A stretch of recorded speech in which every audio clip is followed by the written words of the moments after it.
Legislative Research is Marty Garrity, okay? And in an interview Friday, Marty Garrity, the director of the Bureau, said that there are requests related to an ongoing investigation from federal entities. I can only assume that means the FBI. Quote, we have generally been notified that we may be approached for confidential working papers of members. Now, Talk Business and Politics broke this story on Tuesday or on Friday is when I first saw this, which once again echoes what we heard in court when John Woods his attorney asked for a continuance to December because of ongoing federal investigators. We've had the reports of the FBI executing search warrants on the Central Arkansas Planning and Development District that is tasked with handling General Improvement Fund money.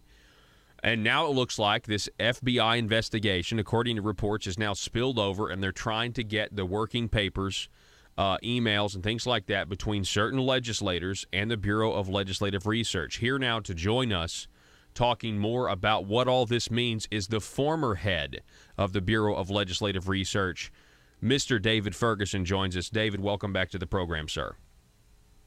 Thank you. Hello, Paul. How are you doing? I'm doing good. I'm also thankful that you came on the show because you're an invaluable resource, having been a part of every law down there for decades. I mean, I'm sure some of them you don't want to take credit for, but I mean, you're there as a neutral arbiter, a resource. And so David, did you hear about this story of the FBI or some federal entity wanting documents from the Bureau of Legislative Research, and what are your thoughts on it?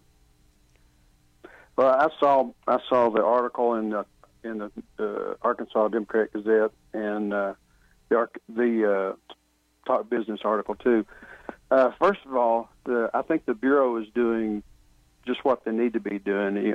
If you're familiar with the Bureau of Legislative Research, they do all the research and the bill drafting for the legislature. And you might be thinking, well, they've got a bunch of attorneys. Why don't they go through and answer these requests? It's one of those things where they're certainly capable of doing it, but it would really put them in a bind because they're there to represent each legislator as they do their projects.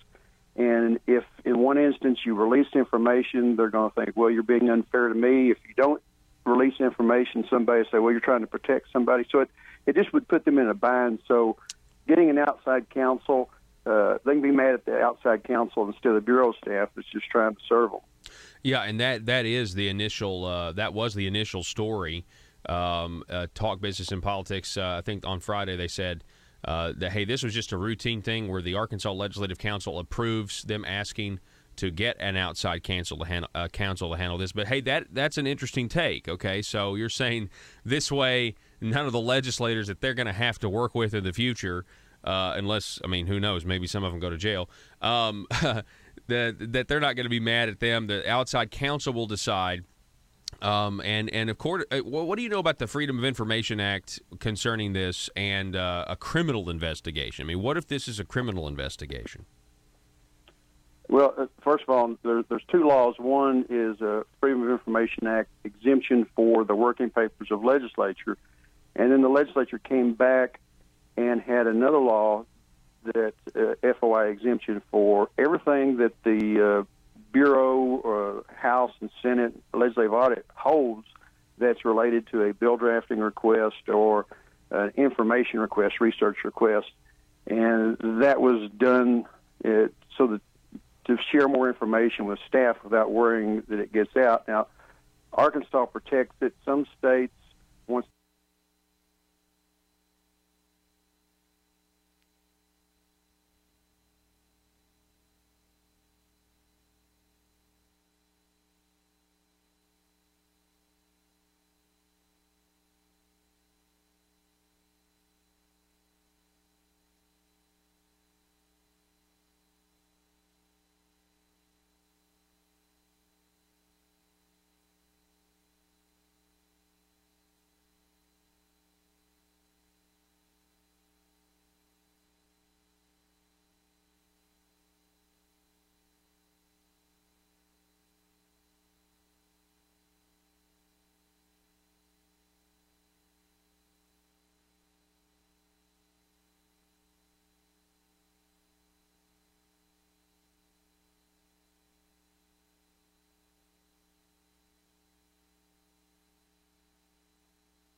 the maintenance of a free society is a very difficult and complicated thing, and it requires a self-denying ordinance of the most extreme kind. It requires a willingness to put up with temporary evils on the basis of the subtle and sophisticated understanding that if you step in to do something about them, you not only may make them worse, but you will spread your tentacles and get bad results elsewhere.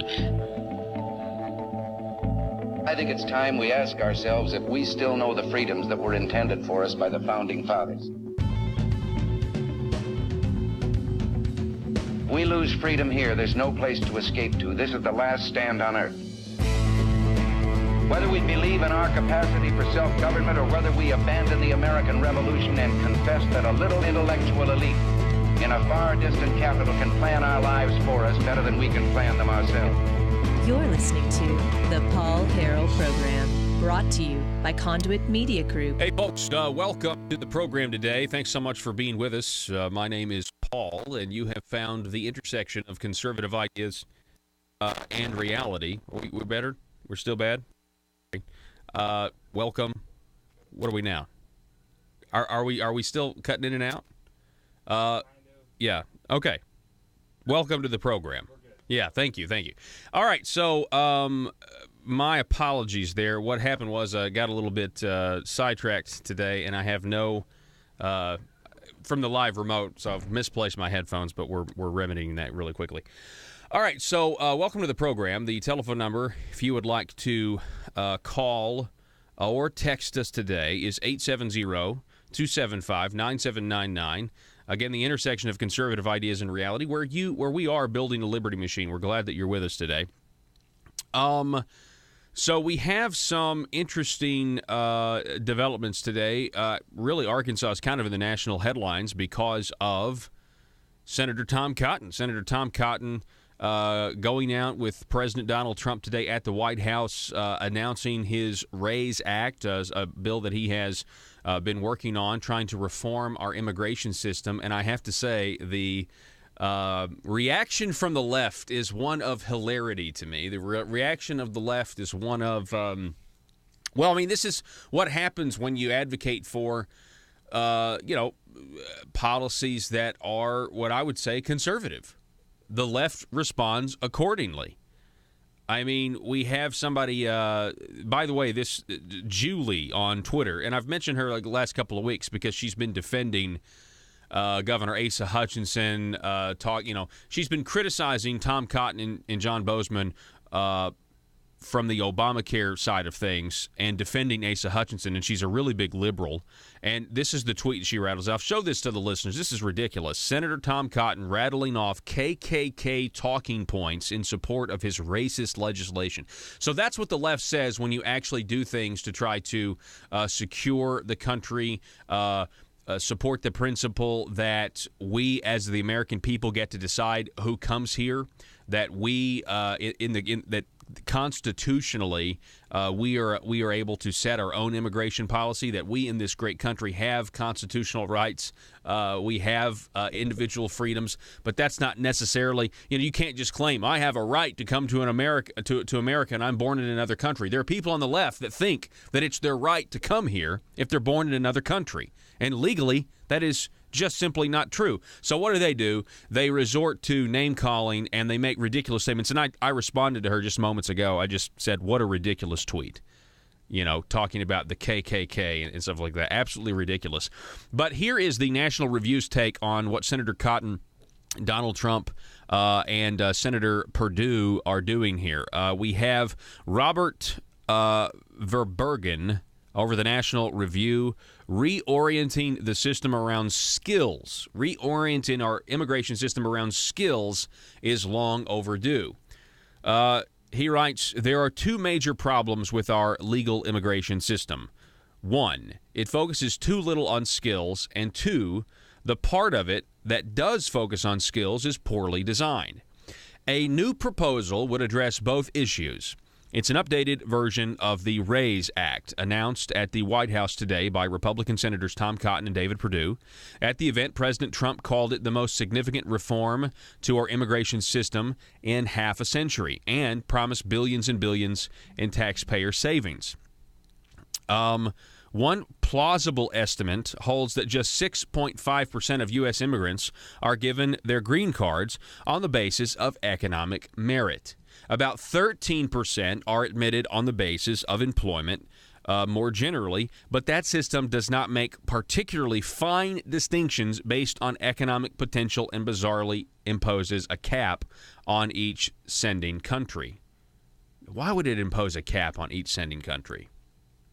Why would our current immigration system impose a cap on each sending country? Well, that's because of a little word called multiculturalism. We send the cap because we don't want to admit that some cultures have better ideas that would produce more economic growth over here than others, right? But they wouldn't call, but the people on the left would say, well, that's racist. Well, no, it's not racist at all. It's not discriminatory at all. We get to decide who comes here, but we're not making judgments based on, if it's going to be a meritocracy, you would not cap based on a country. You wouldn't say, well, this country has their limit. If we're talking about individuals, which that's what America is about, individuals coming here, individuals, then they should individually be able to compete based on, hey, I'm a brain surgeon. Okay, we'll that sounds like a good idea. We'll have you here. How about that? This National Review piece goes on. Far more common is family-based immigration. Now think about this. This is what our immigration system has become. We don't just let immigrants bring their spouses and minor children, but we also now give preferences to siblings, parents, adult children, enabling the phenomenon known as chain migration. We also give out 50,000 green cards each year, about 5% of the total, on the basis of diversity, meaning applicants are selected literally at random from countries that don't provide enough immigrants through other categories. It's kind of like an international affirmative action when it comes to college admissions. That's the status of things right now. The new RAISE Act would take a sledgehammer to this system, dramatically reducing low-skilled immigration and revamping our system for skilled immigration. It would cut immigration by more than 40% immediately and by half in a decade. It would not affect temporary non-migrant or non-immigrant visas such as H-1B, which also need reform. It goes on. It would end the diversity lottery and preferences for family members aside from their spouses and minor children and elderly parents in need of care.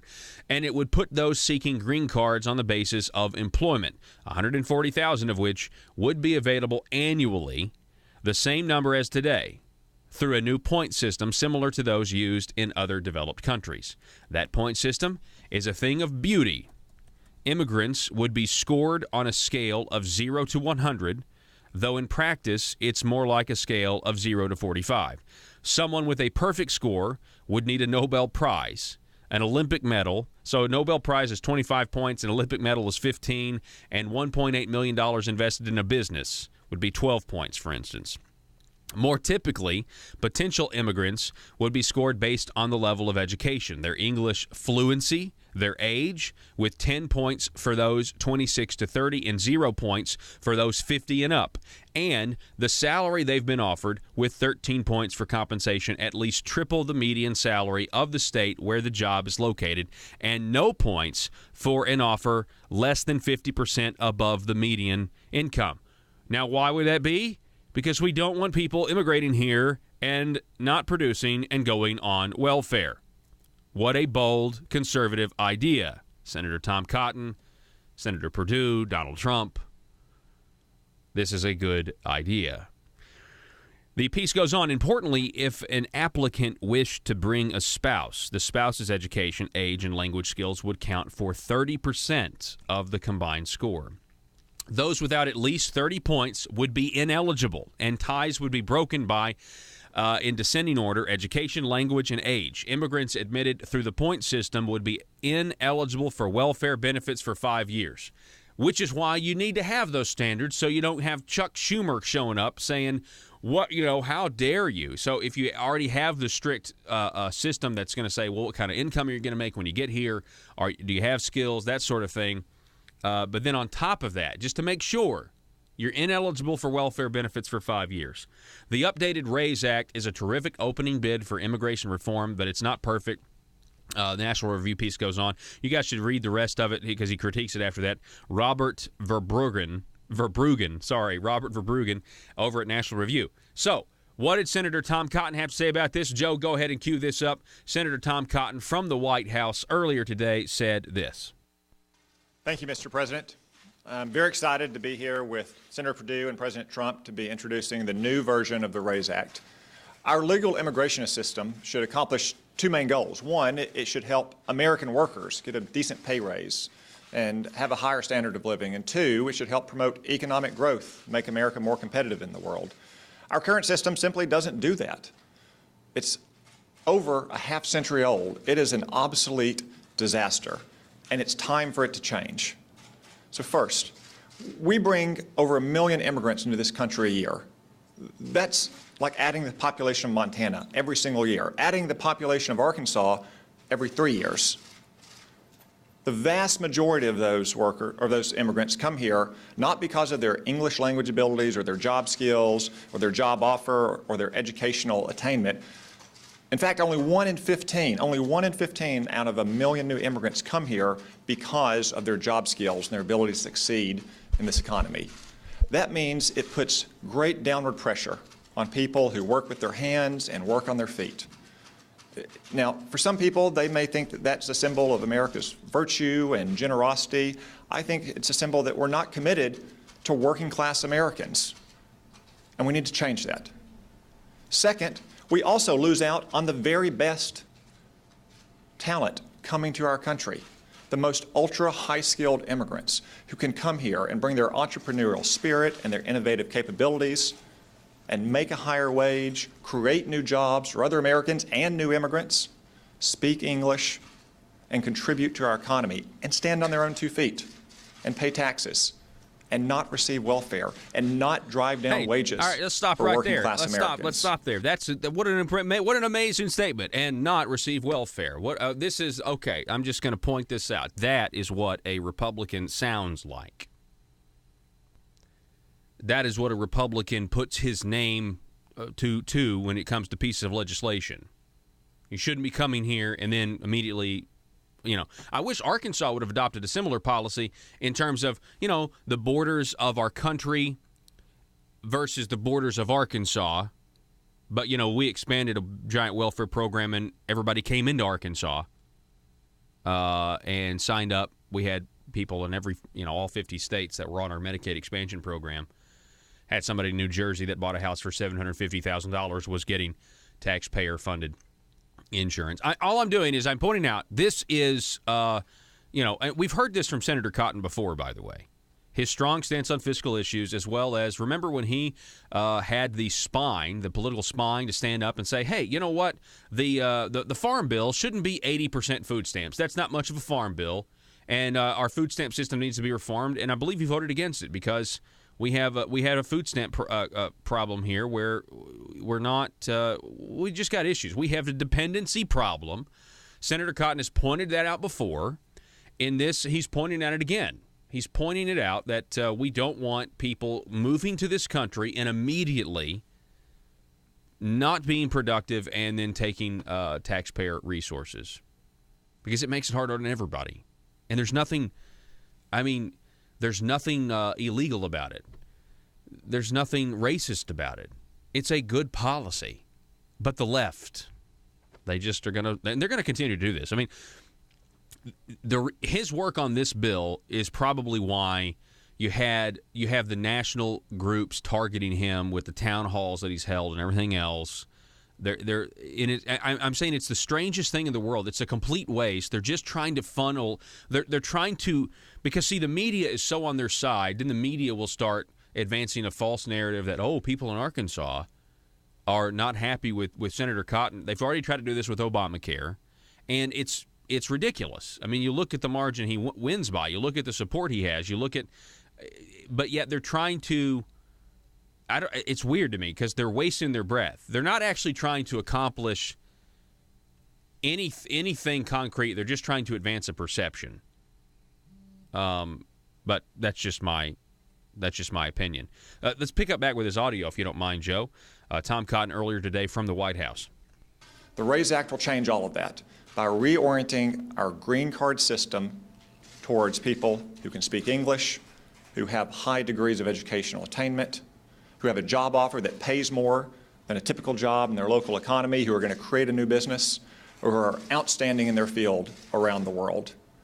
And I'm excited and I look forward to working with Senator Perdue and President Trump to pass this legislation through the Congress and make this kind of very fundamental, sweeping change for the first time in over 50 years to our immigration system. Let's listen to what listen to what Senator Perdue has to say. Keep going with this. I'm curious. Thank you, Tom. Thank you, Mr. President. This. Good afternoon, everyone.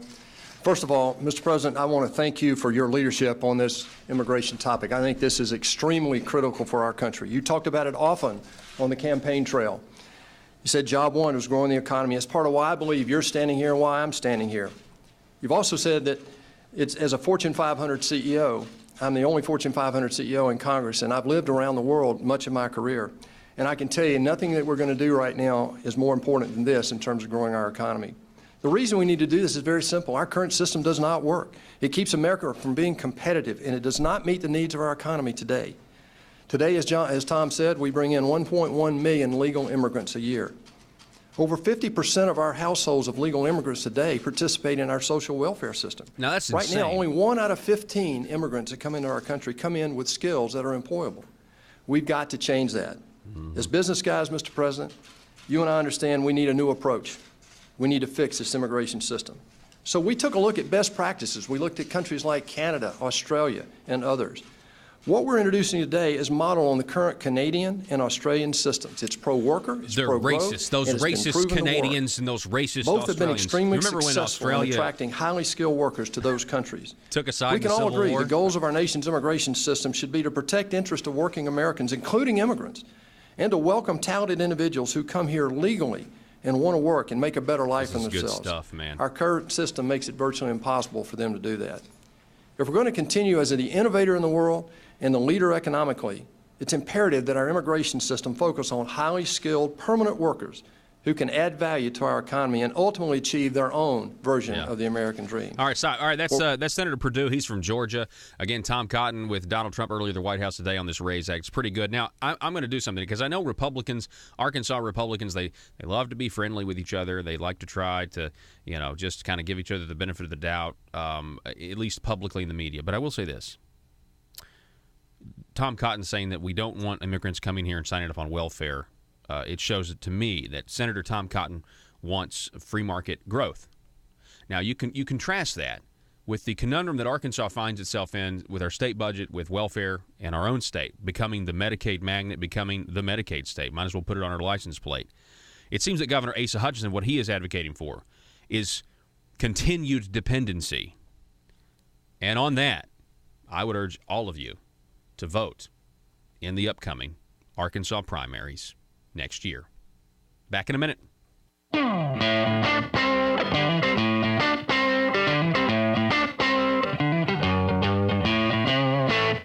Arkansas small businesses are tired of taxes that are too high and regulations that work as obstacles to small business success. If you own a small business, it's time to take action. Now, I'm not talking about the local chambers of commerce.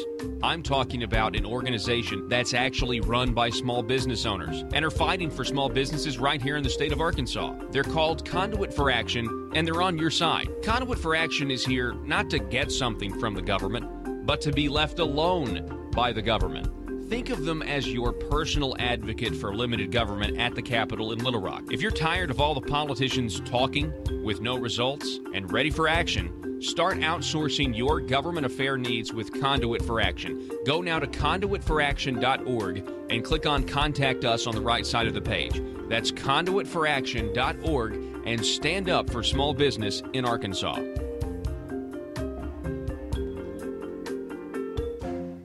Do you need to advertise your business product or service, but not sure what the best choice is? Folks, allow me to introduce you to talk radio. You're listening to it right now. Talk radio is one of the most unique mediums in all of advertising because it actually works. It gets the information you want to the people you want to get it to.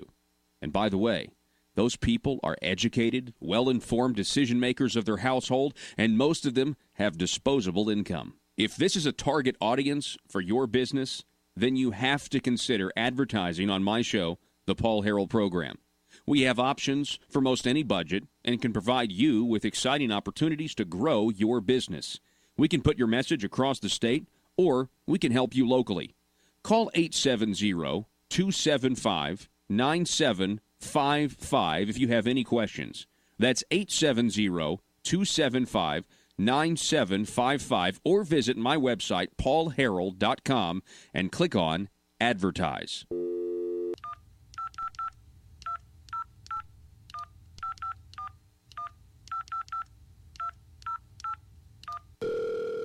Welcome to the Arkansas Obamacare Hotline.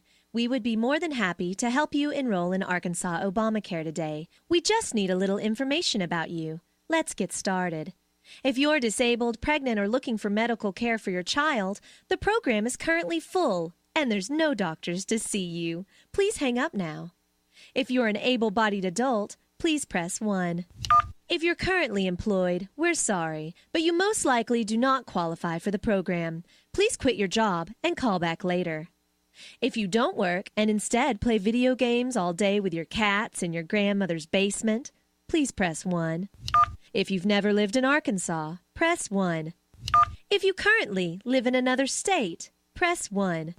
If you recently purchased a home in New Jersey for $750,000, please press 1. If your current identity has previously been used by another person, was created before your actual date of birth, or doesn't really exist, please press 1.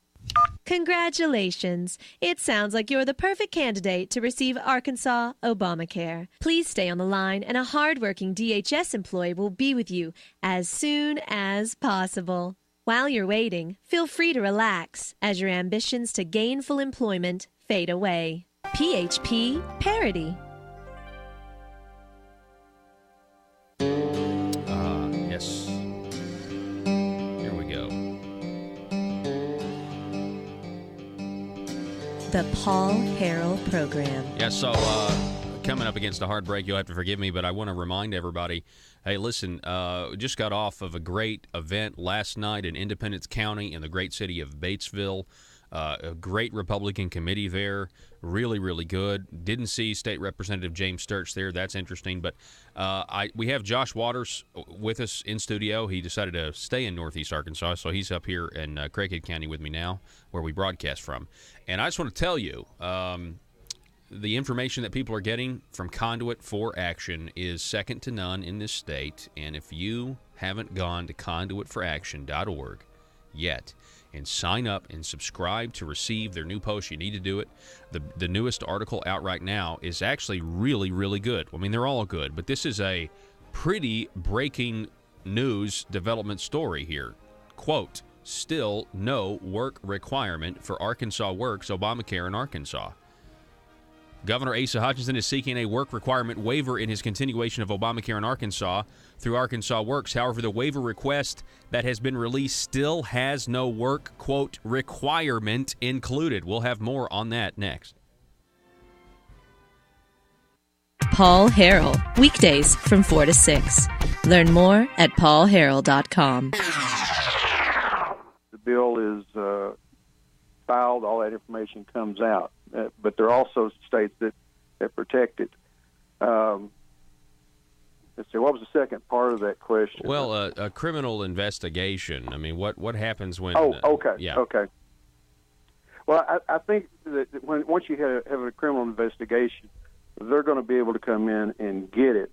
If there's a certainly a subpoena, they're going to end up having to answer that. But there's another piece to this legislation that's really quite confusing. Well, it just hadn't been tried. Not only is the information held by the Bureau and the other agencies exempt from the Freedom of Information Act, it goes on to say, and it is confidential. Well, what does that mean? How far can you protect it under that state law of being confidential? So that leads to be a little bit more of a fuzzy area, and it's just another good reason to have an outside counsel taking care of it. So in your opinion, and I guess my question is, so is it possible, in your opinion, if the FBI is involved in a criminal investigation, is there a good chance that the emails that they're after, wind up in the government's possession, in the federal government's possession? I think it will, but let me kind of take a sidestep here and say that everybody's talking about this being a General Improvement Fund grant investigation.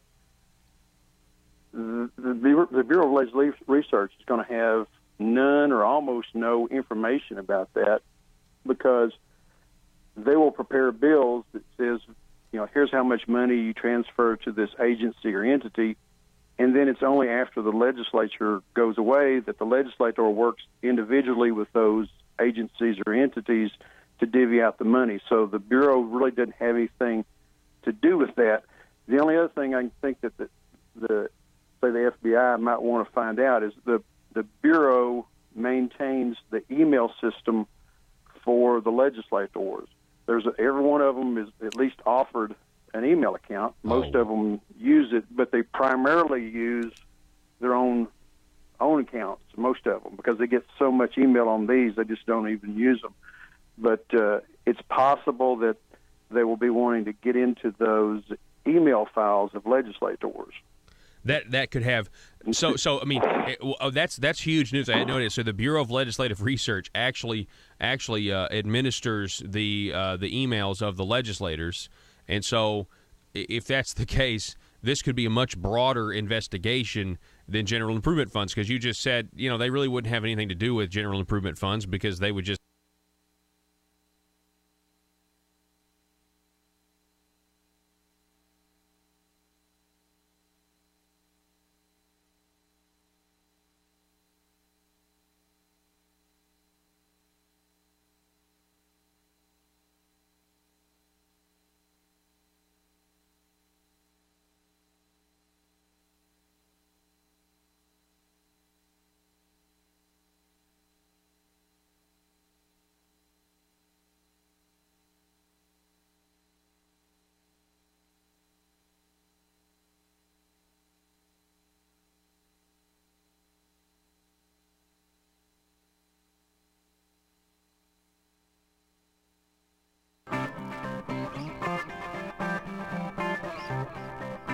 The Paul Harrell Program.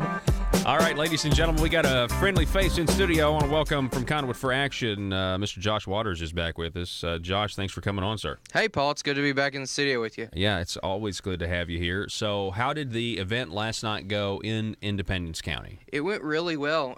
We were there in Batesville, and we probably had, I think, close to 40 people there at the Republican Committee of Independence County. And there's actually people from a few other counties, all over, Senate District 19. There's people there who showed up. But it went really well. Everyone was very receptive to the information, some new information they didn't hear about.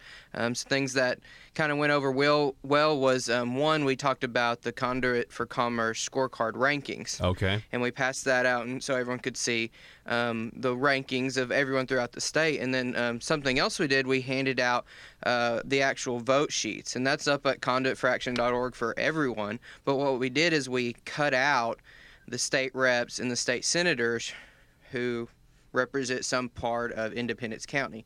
And that's what we've been doing now in some of these counties, so people can see, okay, well, this is where they rank, but how did they actually vote on every single bill?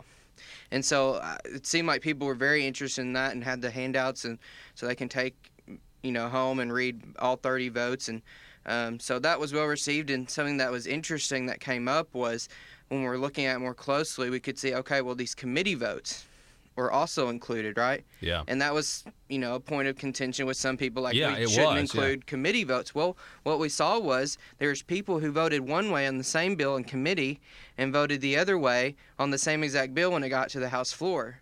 And but for having that score included on there, we Yeah. wouldn't have known that. It would so. be an inaccurate representation of how they voted. When you vote the opposite way of the way you voted in a committee, that makes you think that you used your vote to get it out of committee, but then when you're on the actual record, you vote, you vote no, or you vote differently. I mean, that's the biggest problem with committees. Is it's just where in my opinion, it's where transparency goes to die. Yeah. Is in these committees because nobody knows what's going on. So I applaud CFC, Conduit for Commerce, for putting key committee votes in there on bills, especially you got a bill like Medicaid disclosure, and that finally gets out of the Senate and then it dies in a House committee. Yeah. That's amazing that it didn't get out of House committee. Yeah, and the good thing about that, they had 3 roll calls on that bill. So the first time it was someone actually, I think it was Jeff Wardlaw maybe, who made a motion do not pass, which is very rare. But that was roll called, and then the 2 subsequent votes on motion do pass were roll called, so we can see where people voted on that bill and see, okay, why did it fail? Who are the ones who voted to make it fail? I know what Joe's saying. I What's don't he have saying? I'm fresh back from my live remote. What are you saying, Joe? What are you saying? I don't know. Oh, yeah, you got it. I don't think your mic's connected. You are. See, we've been in live remote stage, and so we have to do a lot of stuff. You may have to go back to the back and connect it. What he is trying to say is, if you say roll call one more time, gosh, if you say roll call one more time, we're shutting you down. Yeah. Yeah, that's you're now infamous. It's come to haunt me. Yeah, I just never would have expected that. But no, seriously though, you've been talking about it, for years, and then I come in a few months watching these committees. I'm like, Paul is so right. This is awful. And then seeing it over and over in these committees where they, on a voice vote, there'll be like 5 people, yes, and then there's like no, and it's like the yays have it, and you're just like, what? It just this is what it is. 'Cause I'm glad that you said that. I'd heard Paul talk about it, and then when I finally saw it, if you were raised in any sort, I guess I just feel like if you were raised in an American public school system, you look at something like that, and I know that sounds weird because the American public school system is so weird, but at least the concept of fairness. If you were raised, let me just say, in Western civilization, you look at something like that, and you immediately are like, this is not fair. The process of the committees with the way they do the votes, it's in your gut. When I first found out about it, I was like, well, that's very unfair. How do they act like this is good? And yet they defend it and they act like it's good. It's they have to just completely turn a blind eye to it. So I'm glad you said that. Yeah, it's and I couldn't even imagine being a chair of these committees. It's the system itself. It's not any particular chairman or any particular person on a committee. It's the system itself of trying to determine where there are 11, yes votes out of 20 people in these House committees, and trying to hear that, especially whenever it's a contentious bill. I would say maybe only when it's contentious. It's pretty clear some other times, but whenever there's 5 or 6 dissenting people and 8 or 9 yes, how can you tell? Yeah, so. and it's just essentially it comes down to, look, if we had the ability of telekinesis, then this system would work fine. Well, you wouldn't even have to have audible yeses and nos at that point. You would just, but we don't have that, and so just why not record all committee votes? So we know where each legislator stands on each issue, and then we, the voters, are more powerful. We're now empowered to go make better decisions. And it's pretty much black and white. I will say, at the Calvin Coolidge Awards, so this was brought up that with Joe Jett, and it was, in my opinion, it was a little bit inflated what happened because people were saying, and then Josh Waters stood up and demanded a roll call vote. It's like, no, you didn't demand anything. No. But we were so respectful, and you were just like, listen, I would just ask that you guys do a roll call vote because I'm afraid that what's going to happen is there's going to be 6 or 7 audible yeses, and that's when you got cut off, or you were just essentially saying, and that's exactly what happened. Yeah. The roll call vote went down on the internet tax.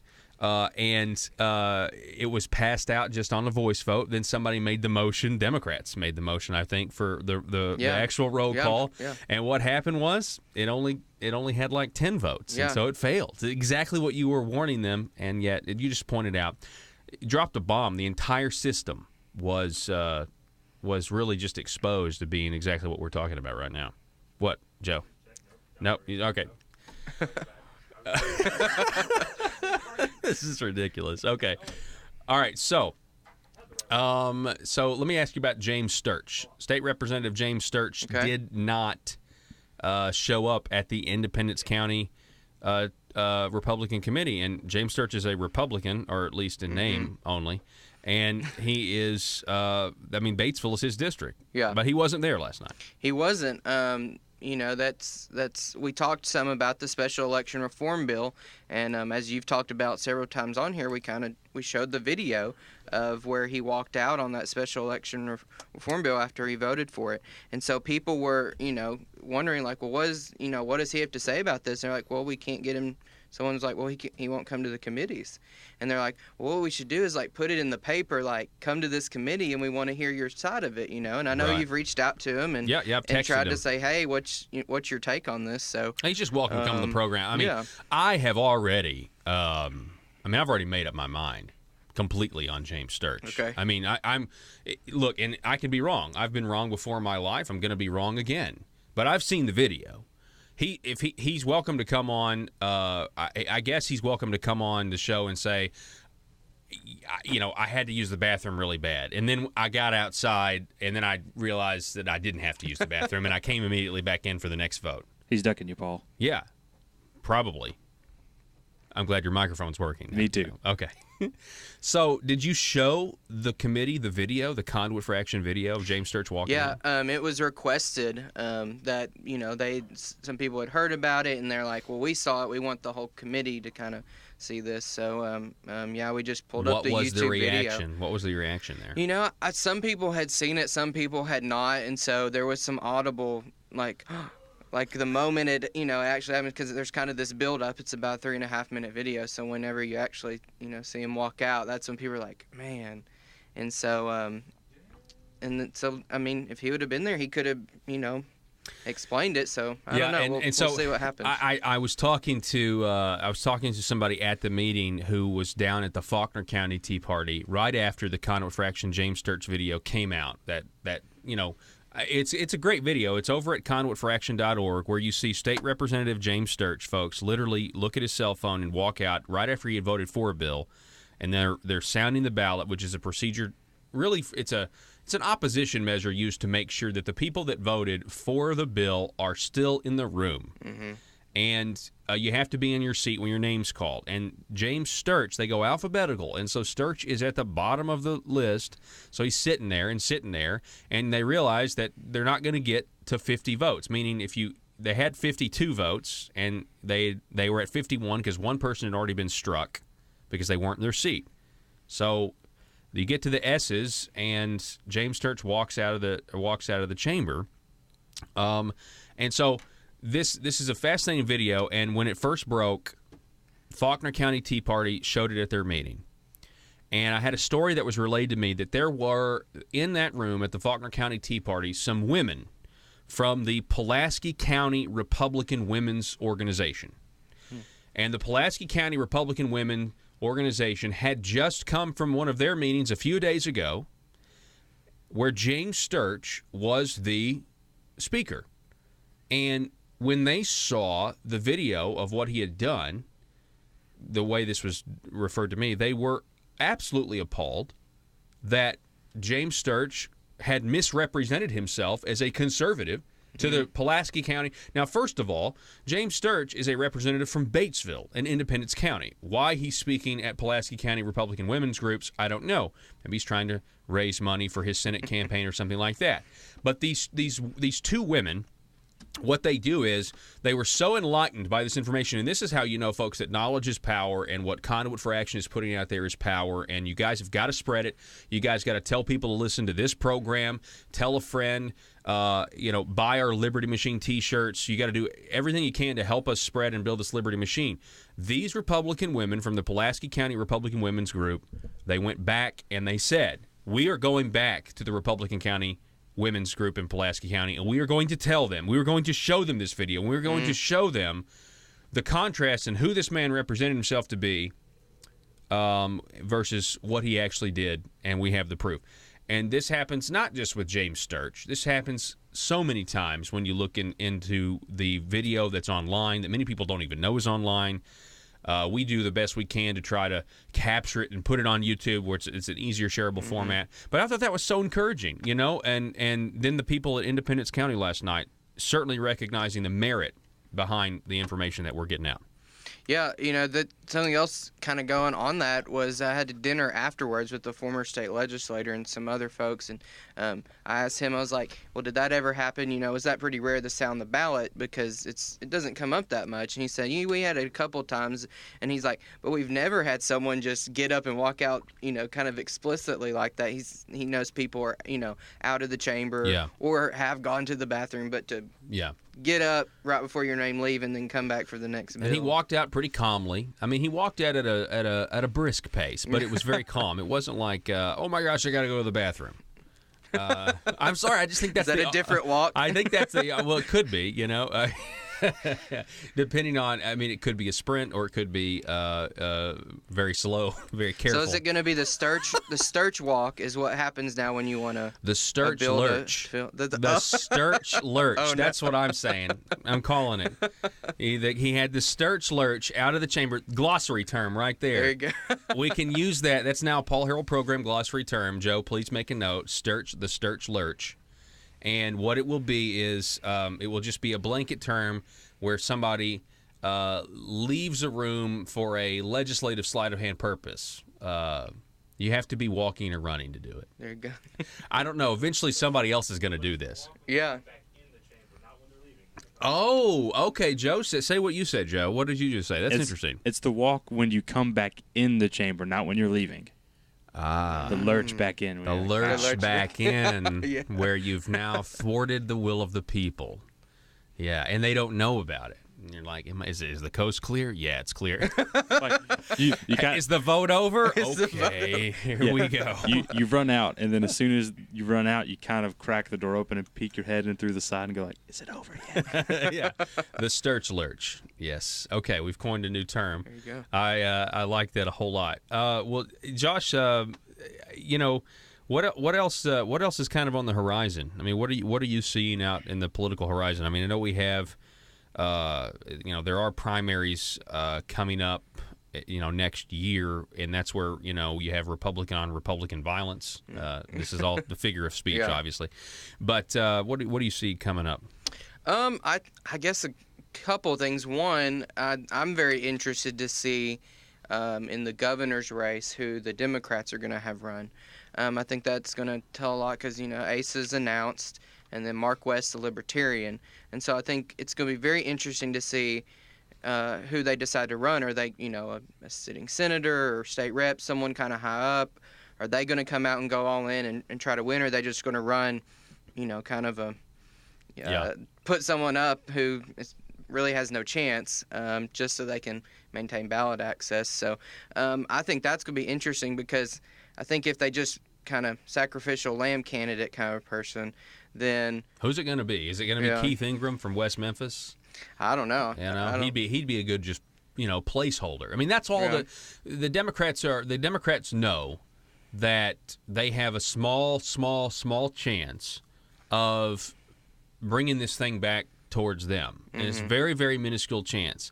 And the only way they can do it is if Asa stays in office because he's so lukewarm, he's so progressive.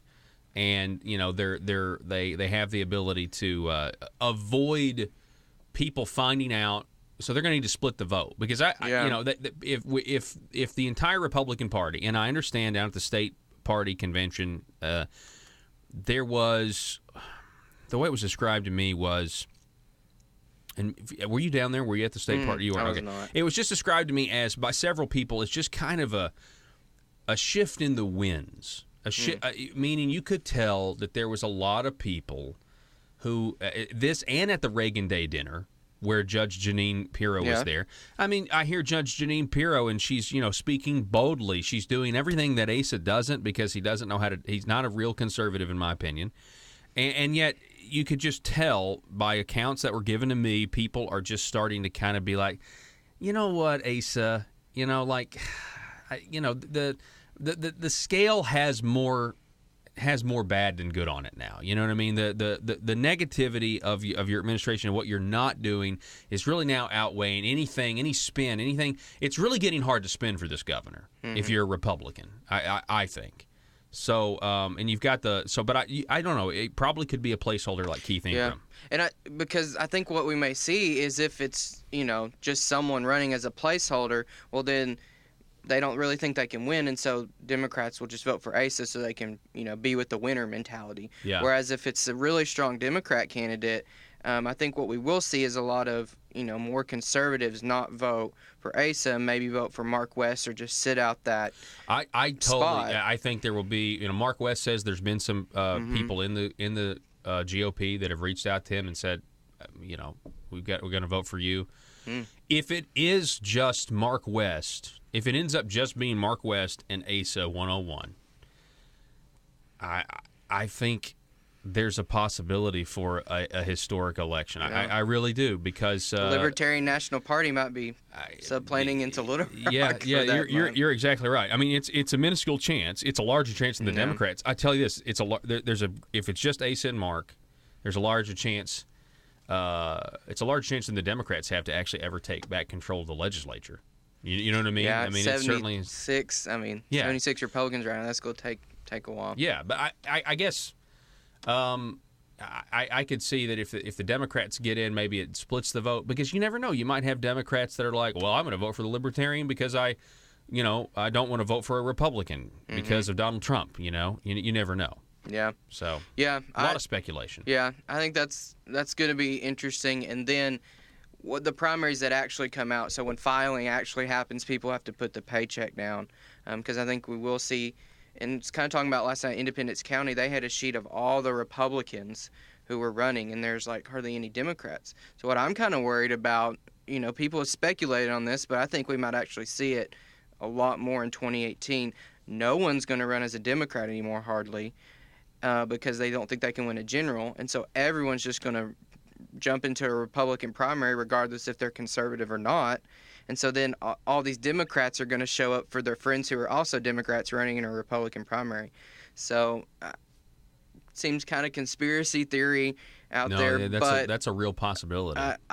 That's something that worries me. I kind of hope there are lots of Democrat primaries in Arkansas and Republican primaries so that people can, be in their respective parties, and so it's more reflective of the platforms. I asked Doyle Webb this a couple of weeks ago. He was not ready to support a closed primary process just because there's still people that are kind of on the fence. What do you think? Do you think a closed primary process would be good? I mean, it would force people to, if you want to vote in our primary, you got to register as a Republican. I can see the argument of why would the Republican Party let people who are not Republicans decide who their nominee is going to be? Yeah, it's like, with the presidential primary last year, in 2016, a lot of people who had never voted in Republican primaries before, they voted in it, and for president, well, then all these other races down the ballot were there too. And so I think it's kind of hard to know who those people are if they've never voted in a Republican primary before. Yeah. And so one thing we did saw, I remember from the presidential elections, was in the closed primary states on presidential primaries, Ted Cruz would always do a lot better among actual Republicans, Republican Party. Yeah, that's true. Strongholds. And so I think you would definitely see a more conservative bent coming out of Republican Party primaries if they had closed primaries. So. So we're talking about primaries right now. We're going to go to break. We've got Josh Waters who's going to be with us at least, I hope, through the first segment of the next hour, if you can stick around. But watch Conduit for primary endorsements, folks. That's what you need to do. You need to watch out just because there's going to be some great, let's just say there's going to be some really bold contrasts between non-platform Republicans and those that actually believe in the platform and are not ashamed of it. And then, well, we got to go to break. Okay, sorry. 870-275-9799. That's the telephone number. Call or text. Back in a minute. Whether you're looking for a small desktop copier and printer, thinking about adding color to your documents, or considering a document management solution, Total Document Solutions is there to help. In business for decades, Total Document Solutions is an independently owned company that specializes in the ability to provide a high level of service in Northwest Arkansas, the Arkansas River Valley, Southwest Missouri, and Southeast Kansas as an exclusive Platinum Authorized Sales Agent for the Xerox Corporation. At Total Document Solutions, they offer customers technology services to improve business results. Their dedicated sales team has the unmatched industry knowledge, professionalism, and expertise needed to address the unique challenges of your business. Total Document Solutions is independent, local, and well-connected to serve your office products and document needs. Call them today at 479-575-0770. That's 479-575-0770 for your Total Document Solutions. In a world full of constituents with social media accounts, bloggers just looking to increase their page views, and a talk radio host who generally is just the worst, how are Little Rock's elite supposed to conduct business with such a lack of privacy? Introducing the 1835 Club, older and more refined than other clubs that claim discretion. The 1835 Club is for seasoned political veterans that want to conduct the highest form of aristocratic business with the public's money. Are you a schemer? Do you someday want a guaranteed flow of taxpayer money to support your business? Is it your dream to see the .gov domain at the end of your business website? Don't listen to the imitators. The 1835 Club is the place where corrupt politicians and businessmen hatch their next crony schemes. At the 1835 Club, we make lobbying safe and legal. Ethics. Why, of course.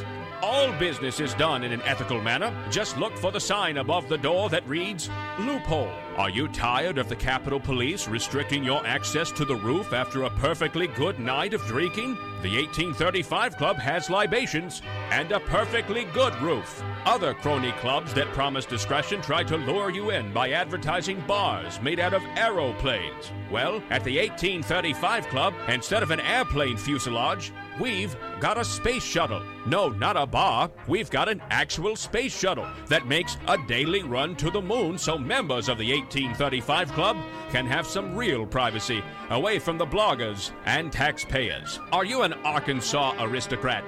Do you want to be? It's the 1835 Club, and we work tirelessly to make sure the good old boy system remains alive and well.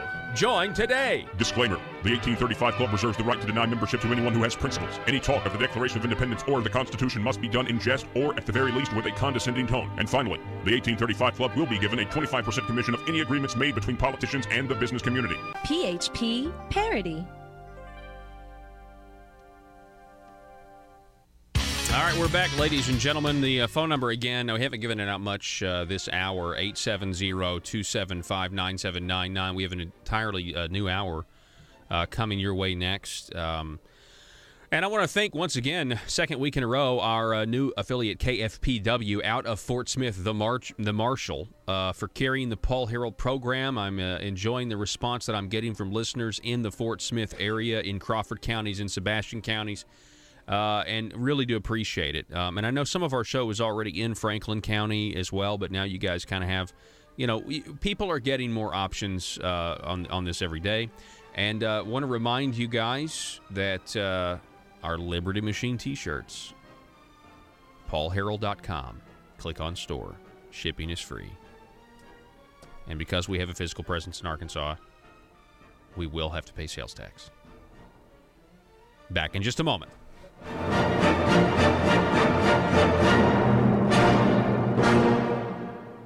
Rush, Glenn, Sean, and Paul. This is Jonesboro's 1013 FM News Talk, KBTM.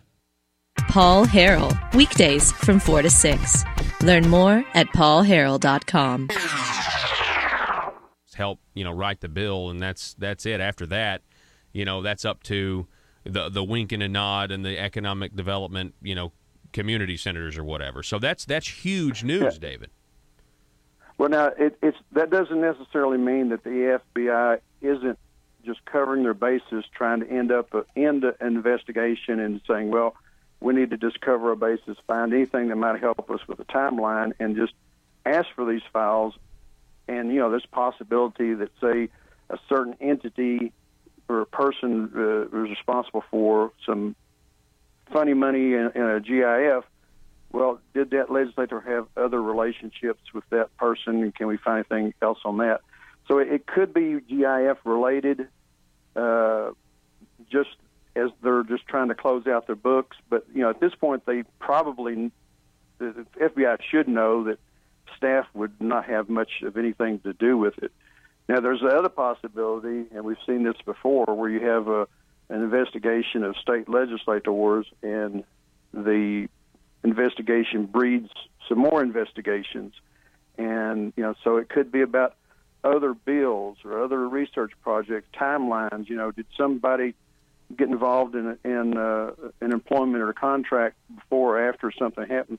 I'm not saying that it has broadened, but we've seen FBI investigations go into other things before. So, and I'm talking about the 1990s.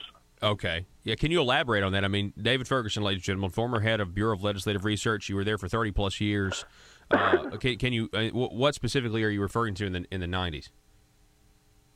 Well, in the late 1990s, there was a session called Grab Fest. Huckabee was the governor, and the Democrats were in control, and they just run pretty much roughshod. And one of the pieces of legislation run through was one to create a guardian ad litem program within the Ministry Office of the Courts. Guardian ad litem had to do with representation of children, I think, in divorce cases. But what happened, because nobody had asked for it, and the legislators created it, a number of legislators lined up along with some of their friends and got contracts to operate this program. And then that's when the FBI came in and started investigating that, and there was some legislators that went to prison. There's a bunch of them that didn't go because they were given being witnesses, and there were a lot of people being talked to, investigated. In fact, I tell people that during that time, there were so many worried legislators losing weight that I thought we had become a Weight Watchers group up there. But there's a big investigation. But what happened toward the end of it could have been totally independent, but because everybody was focused on these corruption charges, two more investigations popped up. One dealing with the sale of some property to a state agency by a legislator, and another one that dealt with trying to solicit bribes from greyhound racing dog owners, and both of those got some guilty pleas in those. So other things popped out. So it could just be the final throes of an investigation of GIF, just covering the bases, or it could be an expansion into other things. So you're saying, so this 1995 or 1997 power grab, the FBI investigated that, and you call it Grab Fest, and then they found more. That investigation led to other investigations. So, I mean, that's interesting, David. I mean, I got to tell you, because I was thinking to myself, kind of like you, why would the FBI be wanting the Bureau of Legislative Research if this is only about GIF? So you're saying, according to your opinion, and correct me if I'm wrong, two possibilities: the investigation's now broader, or they're wrapping the investigation up and they're just using these emails.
The maintenance of a free society is a very difficult and complicated thing, and it requires a self-denying ordinance of the most extreme kind. It requires a willingness to put up with temporary evils on the basis of the subtle and sophisticated understanding that if you step in to do something about them, you not only may make them worse, but you will spread your tentacles and get bad results elsewhere. I think it's time we ask ourselves if we still know the freedoms that were intended for us by the Founding Fathers. We lose freedom here, there's no place to escape to. This is the last stand on earth. Whether we believe in our capacity for self-government or whether we abandon the American Revolution and confess that a little intellectual elite in a far distant capital can plan our lives for us better than we can plan them ourselves. You're listening to the Paul Harrell Program, brought to you by Conduit Media Group. All right, folks, welcome back to the program. It is hour number 2. And the telephone number, if you want to contribute to the conversation, 870-275-9799. My name is Paul. This is the intersection of conservative ideas and reality. We are building a liberty machine. Some people don't like that liberty machine because it really is just telling people the truth. Part of the liberty machine is a mirror. It's like, this is who you really are. You're growing government. You're a big government guy. You're not actually who you say you are. And then they look in it and they just like, they don't like to see it. It's really, really strange. Hey, we also got Josh Waters back in studio with us for a second hour. Josh, welcome back, sir. Hey, Paul. It's good to be here. So we mentioned just primaries a little bit. You want to comment any more, just briefly, on the primary process that's coming up, and Conduit, their role in any of that? Yeah, I think you know what we're probably going to see is the Commerce and Action PAC, a separate PAC. Is probably, obviously going to be involved in primaries again. And, Conduit's going to be out there letting people know the differences, because that's a big thing that the left has been pushing back on, is the people's right and ability for free speech to inform people what people have done in their name. And so this issue speech, letting people know, well, the candidate voted this way or the candidate voted this way. It's not an endorsement. Right. That's not something that can happen. But what can happen is, well, it's just very simple. Here's what happened. Here's how they voted. Here's the score. And it's voter education. It's issue speech. Yeah. It's protected by the First Amendment. And the left doesn't like it. And then maybe some other people don't like it if it's exposing what they do. But they, people say, dark money or whatever the tagline is to try to attack it. But when we saw with the judicial elections, this dark money, all it did was get publicly available documents and then put it out on the airways for everyone to see. Yeah. And they didn't like what was publicly available. They didn't like the information. I don't use the term. I mean, like dark money. That's the term that ASA uses and other people use. Anyway, I think it's just a joke. It's they get to define what dark money is, and there's other forms of money where you can't really tell where things are going, and I don't think the governor or other Republicans think that that's quote dark money when it helps them. You know what I mean? It's all about the interests, protecting your interests. All right, so let's talk about the gas tax. Okay. All right. Where were you when you found out that Dan Douglas and Jeremy Gillum were at the Rural Development Conference down in Garland County? And they said that maybe the Arkansas legislature will start to take funding our roads seriously when bridges start to collapse and people start to die. Where were you when you heard that amazing statement? Where was I? I think I was probably in my office. Okay. To be honest, I was probably just in my office, so and dramatic. It came up on Twitter. So, I didn't, fall out of my chair, I guess, but I don't know. It was pretty dramatic, but that's what we've seen. That's the rhetoric that people use now. It's a rhetoric people use to try to grow government, right? Yeah. And so they say, well, people will die. Pain point politics. They say people will die. People will be, bleeding in the streets if we don't get this. Bridges will collapse. And so they always apply pain point to whatever is an actual essential function of government. Yeah. Now, don't pay attention to all the money we're spending on welfare over here. Don't pay attention to all the fraud and abuse that for these government contracts for the software program to track the Medicaid program and everything. Don't pay attention to all the money we spend and blow over here. But when it comes down to needing more of it, well, we need it for, the roads.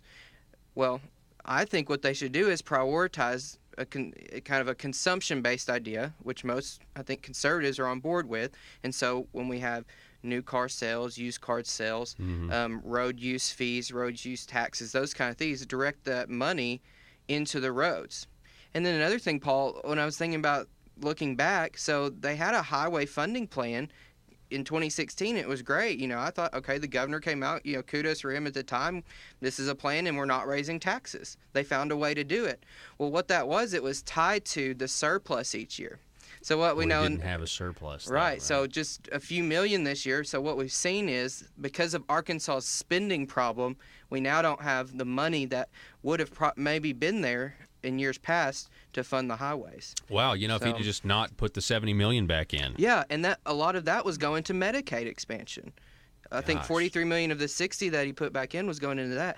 And so at the end of the day, if they wanted to and they want to prioritize, I think they can find the money. Yeah. And I hope that's what they'll do. Yeah, pain point politics.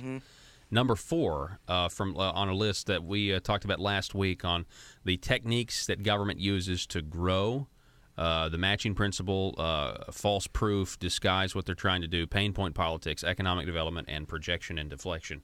These are 6 concepts that are really, really, really good. So now we have. Did you read David Ferguson's piece over at Conduit for Action that had the stuff in there about Amazon? I thought this was incredible, and I told people the other day. I said, I'm kicking myself that I didn't think of this comparison before, or at least think to ask this. But when he talks about online sales taxes versus local businesses, a failed excuse for more tax, he details in here something incredible, that ever since Amazon's been voluntarily, quote, collecting the tax, small business hasn't seen this huge uptick in business, which kind of debunks their theory that we have to put a new tax on the people of Arkansas so it'll, quote, save small business. Did you see that article? Yeah. And I think a great example of this is right here in Jonesboro. Since Amazon started voluntarily collecting, the Sears here in Jonesboro went out of business. Well, Sears also announced they're going to be selling their appliances on Amazon. And the very day they announced it, their stock spiked.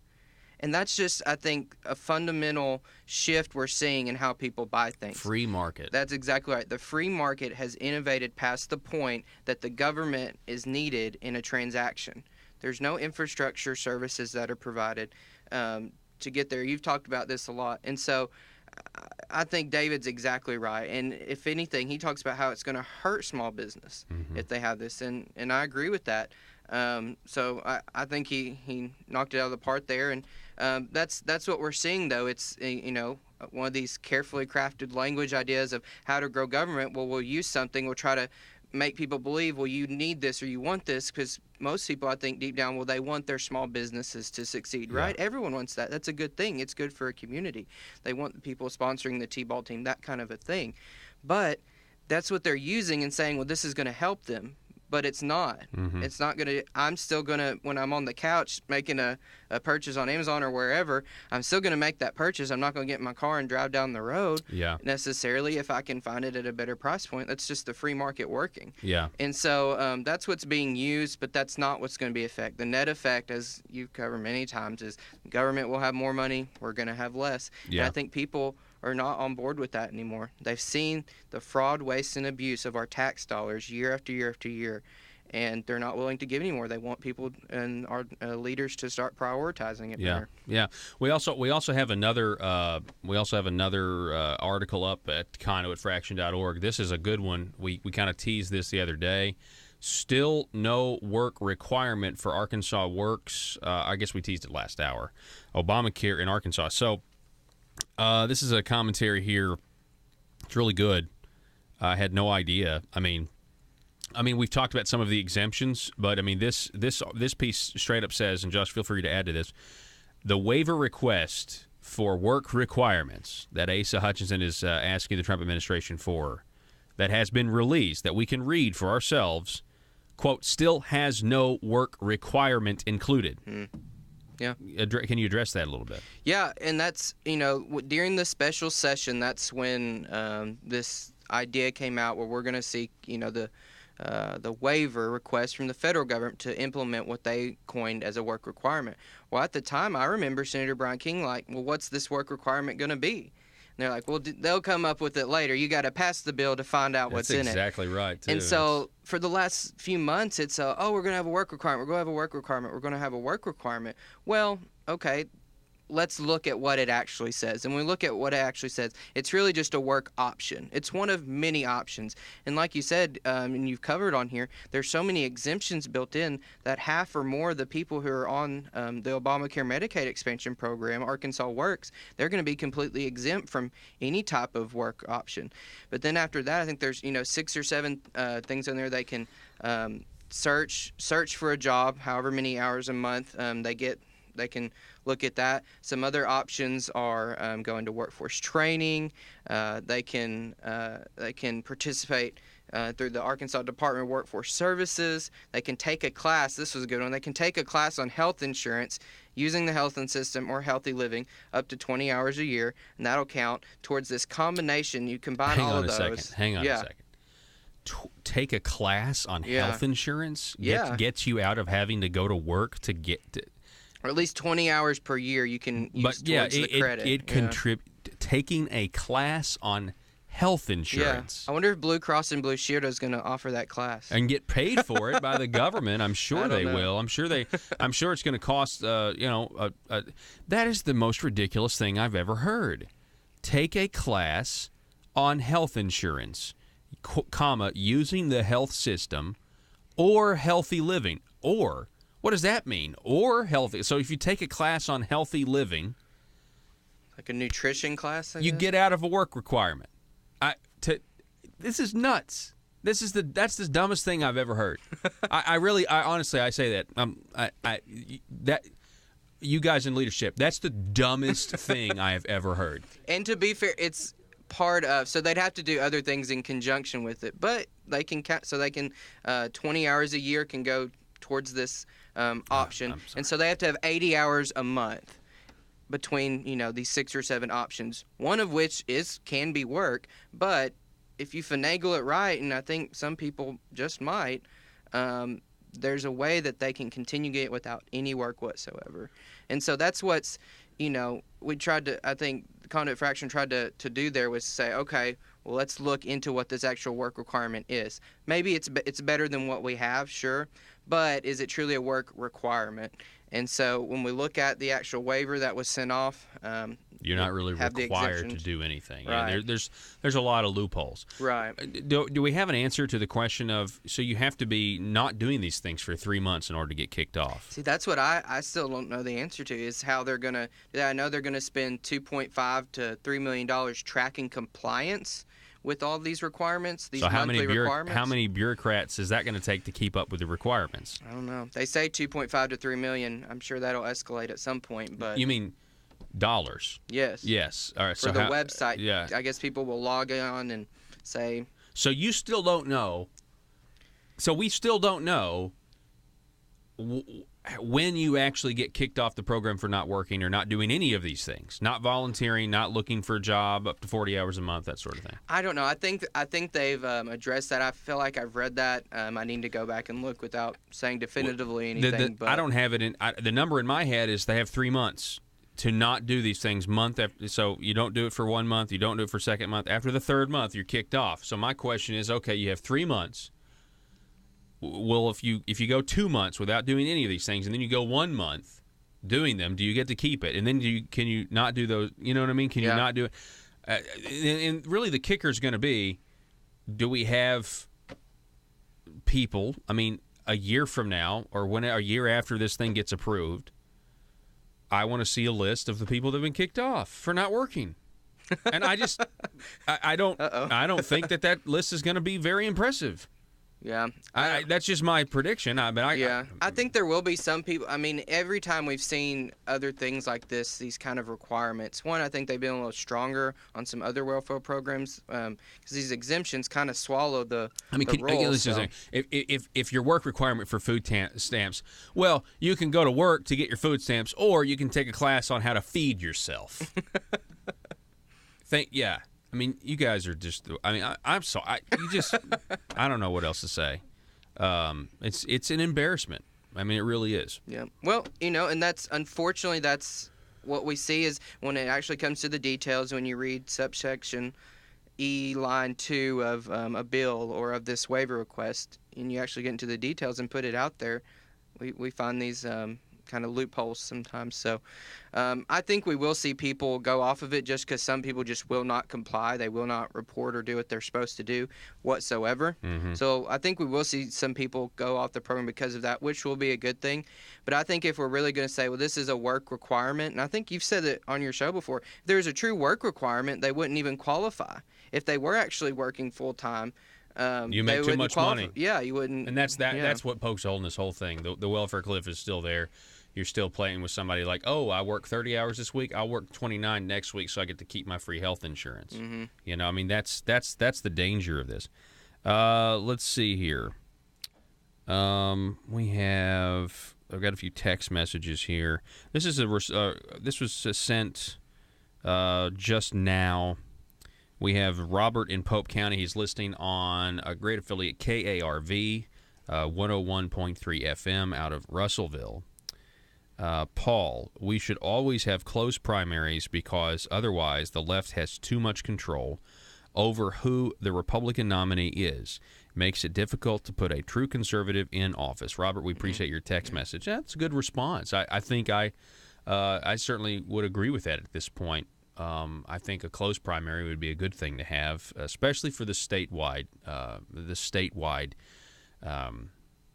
The local races. I think it would really make sure that you have, because here's the thing, Josh. We're kind of deviating from our topic here. Go to Conduit for Action, look at the still no work requirement. It's really good. You've been to all these county committees, and matter of fact, let's go to break now. Let's talk about that when we come back if we have time. I want to talk about the consent of the governed. When we come back, you're listening to the Paul Harrell program. Liberty Machine rolls on next. This is Dan Sullivan with the Liberty Moment. Government is not the author or source of our rights, and you don't make America great again by giving one man in Washington all the power. You make America great again by recovering a constitutional republic, where Washington is populated by people who are servant leaders who want to return power to the people and communities. Because what makes America great again in this country are its Rotary clubs, small businesses, churches, schools, fire departments, and little leagues across this land. God bless the people who hear this truth. Senator Ben Sasse. Paid for by Sullivan for Arkansas. Whether you're looking for a small desktop copier and printer, thinking about adding color to your documents, or considering a document management solution, Total Document Solutions is there to help. In business for decades, Total Document Solutions is an independently owned company that specializes in the ability to provide a high level of service in Northwest Arkansas, the Arkansas River Valley, Southwest Missouri, and Southeast Kansas as an exclusive Platinum Authorized Sales Agent for the Xerox Corporation. At Total Document Solutions, they offer customers technology services to improve business results. Their dedicated sales team has the unmatched industry knowledge, professionalism, and expertise needed to address the unique challenges of your business. Total Document Solutions is independent, local, and well-connected to serve your office products and document needs. Call them today at 479-575-0770. That's 479-575-0770 for your Total Document Solutions. Arkansas small businesses are tired of taxes that are too high and regulations that work as obstacles to small business success. If you own a small business, it's time to take action. Now, I'm not talking about the local chambers of commerce. I'm talking about an organization that's actually run by small business owners and are fighting for small businesses right here in the state of Arkansas. They're called Conduit for Action, and they're on your side. Conduit for Action is here not to get something from the government, but to be left alone by the government. think of them as your personal advocate for limited government at the Capitol in Little Rock. If you're tired of all the politicians talking with no results and ready for action, start outsourcing your government affair needs with Conduit for Action. Go now to conduitforaction.org and click on Contact Us on the right side of the page. That's conduitforaction.org, and stand up for small business in Arkansas.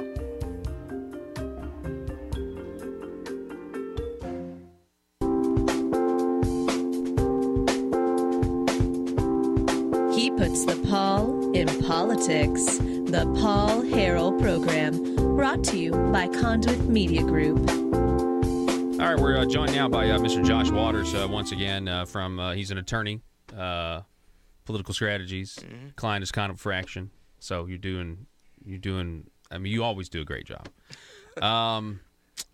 And we were just talking about the consent of the governed and the fact that, closed primaries. We had a good text message from a listener about closed primaries. You've been to a lot of county committees. Would you say that a lot of the county committees, the Republicans on these county committees, are disappointed with the direction that the party has taken recently? I think in some side conversations with people, I think they're frustrated at maybe the speed things are going. I think that's definitely what a lot of people are frustrated at.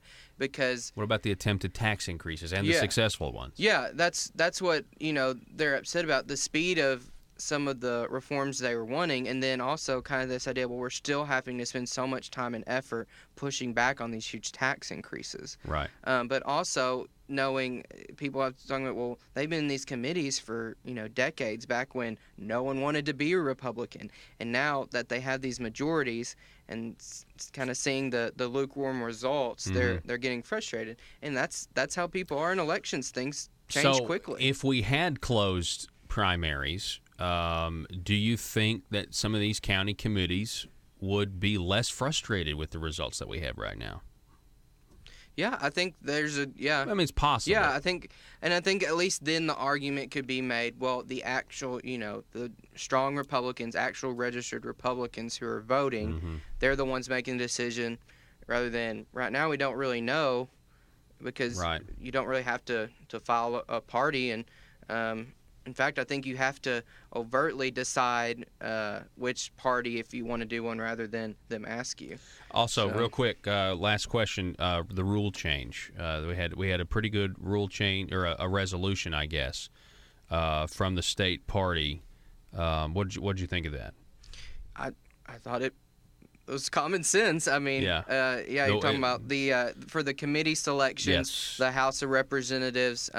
So they had the rule change this past session, where the Speaker of the House solely was going to decide who was on which committee.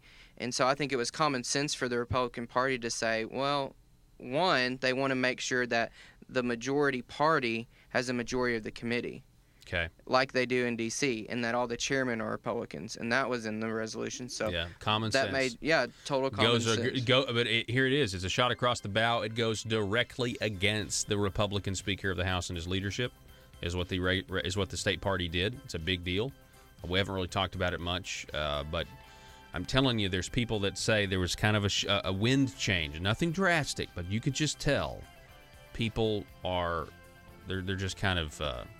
They're sick of just pledging fealty to Asa because he's a Republican. Yeah, and what, especially on that resolution, what I heard and read in some articles was basically those supporting it were kind of party members, county committee chairman, that kind of thing. I think it was the Benton County Republican Party had recommended it, and the people who are actually pushing against it were other legislators. Yeah. And so it's kind of this pushback against, the establishment legislators who are speaking for it. So. All right. Josh Waters, we appreciate it, sir. Yeah. Thanks for being on the program today. Thanks for having me, Paul. Okay, folks, back in just a moment.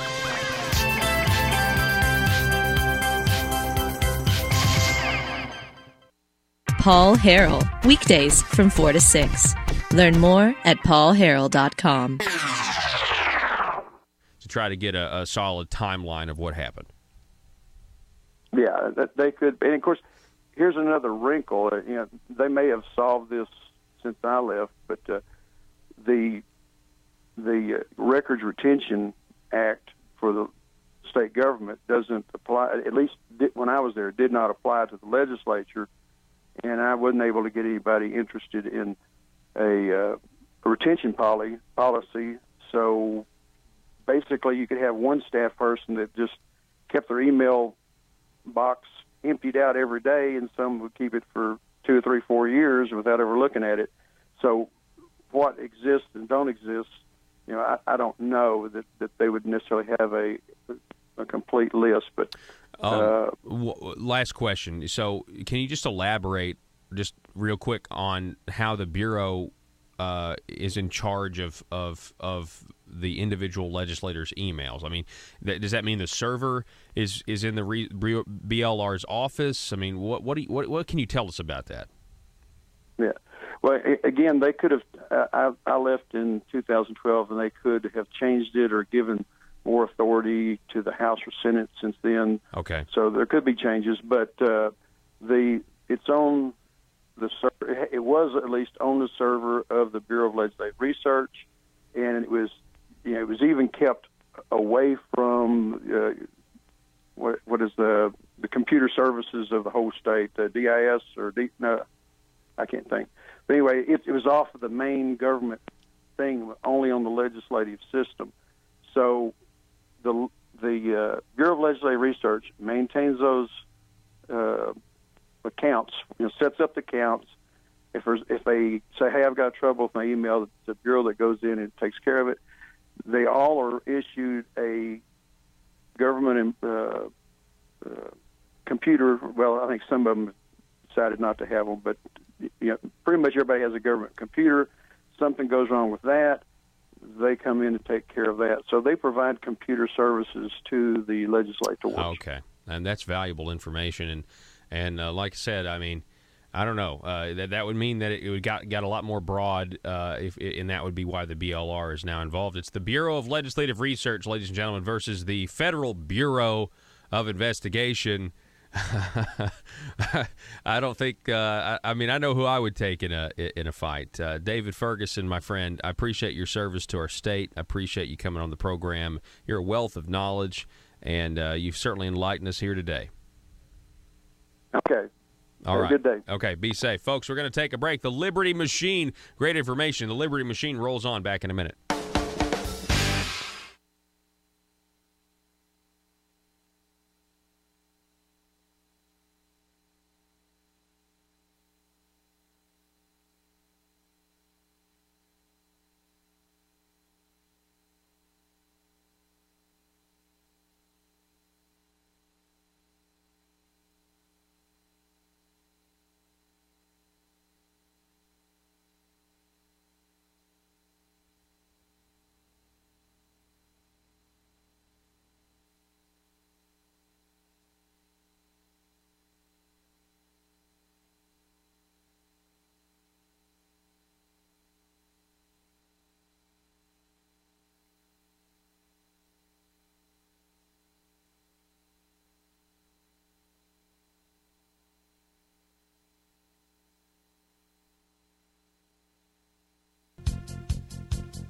Paul Harrell, your voice for limited government and small business in Arkansas.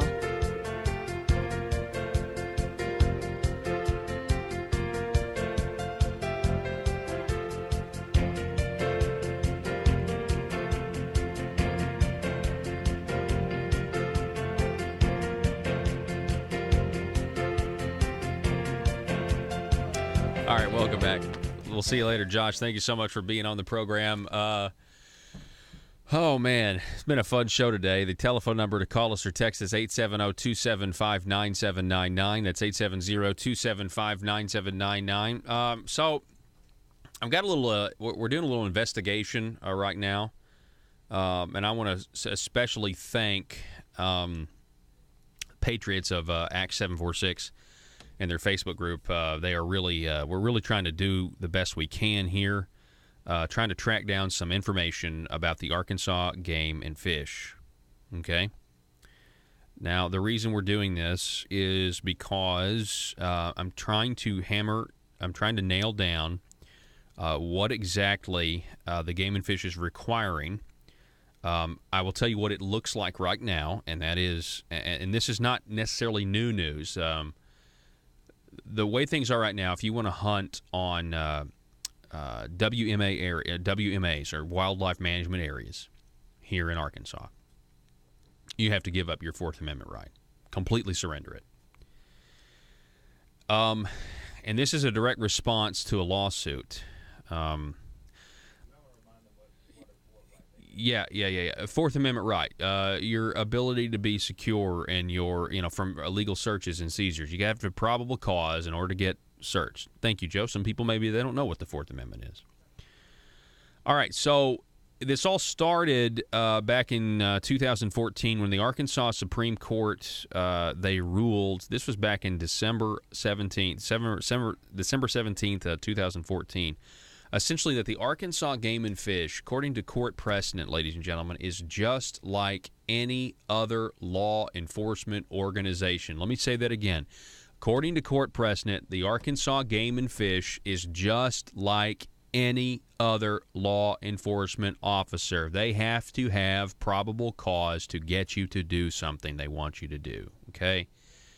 When it comes to searching you, right? Now, that is very troublesome to people who, I don't know. It's not troublesome to me. I've always been weirded out. Like, I'm not doing anything wrong, and yet you can just come up to me and ask for my papers, right?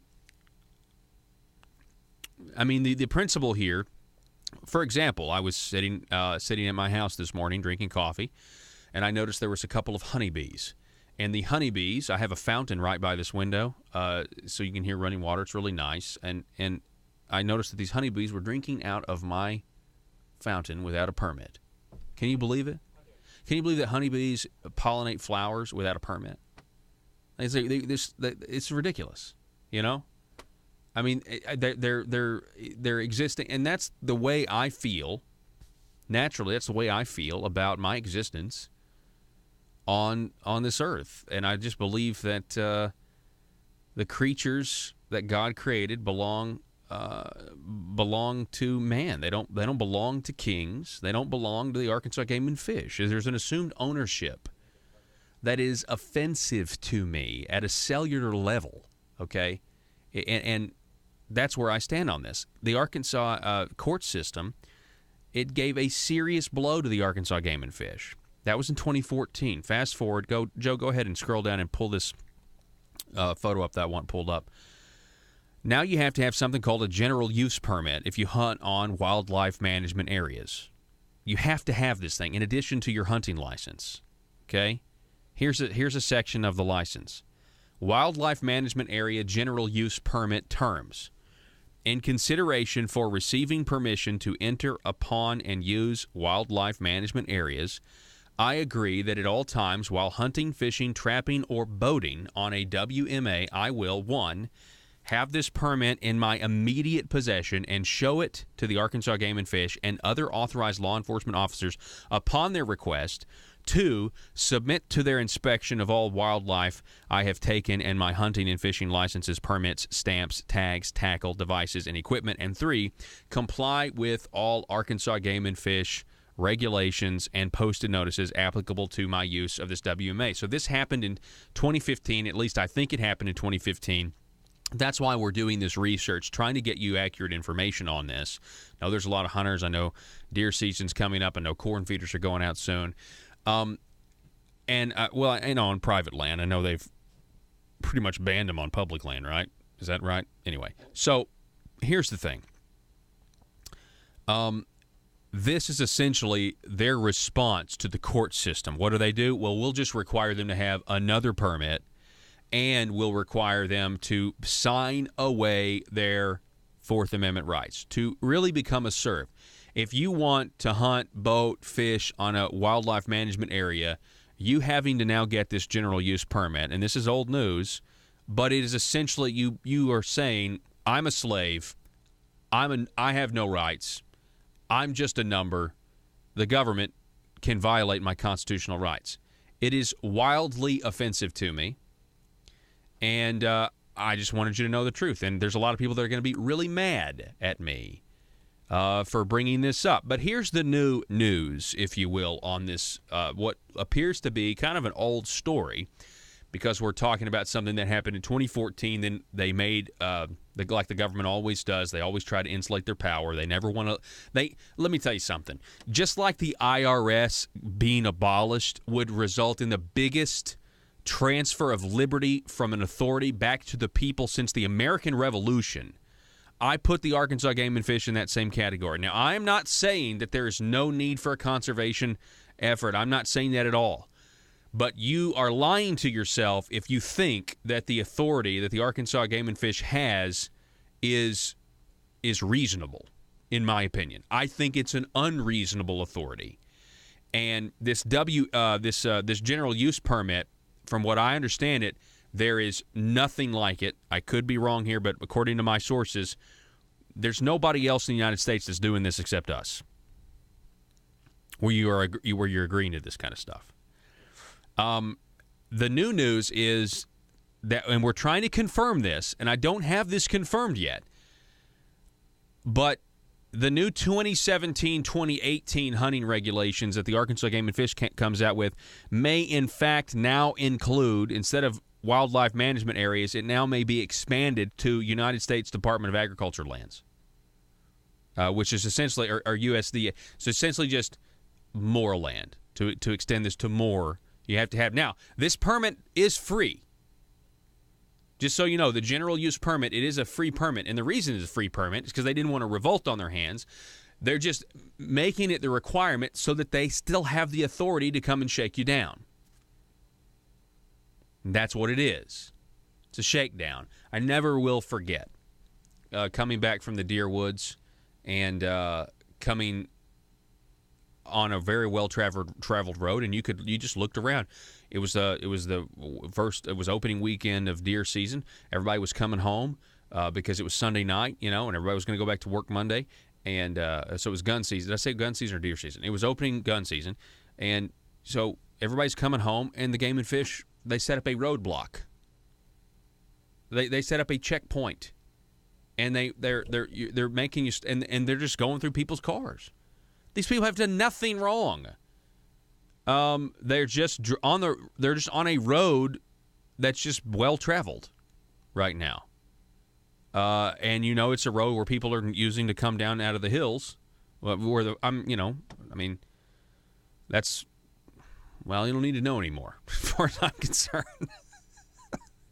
But that's what happened to me, and I just thought to myself, I can't believe that this is legal. How is this legal? None of these cars have done anything wrong, yet they're now being forced to stop and submit to an inspection.